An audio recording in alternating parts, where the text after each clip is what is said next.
Hanggang sa huli, hanggang sa muli. Yan ang malungkot na pagbabahagi ng komedyante at aktres na si Rufa May Quinto sa pagpanaw ng kanyang asawa na si Trevor Magallanes.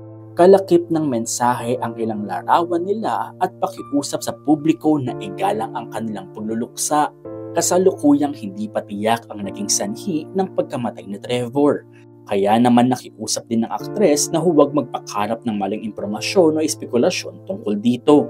Patuloy raw ang kanilang pagkalap ng impormasyon upang matukoy ang dahilan ng pagpanaw ni Trevor. Umani ng pakikiramay ang nasabing post sa kanyang mga kaibigan at taga-suporta. May plano si Rufa May na lumipad patungong Amerika kasama ang kanyang anak sa darating na Biyernes August 1 upang personal na alamin ang sanhi ng pagpanaw ng kanyang asawa.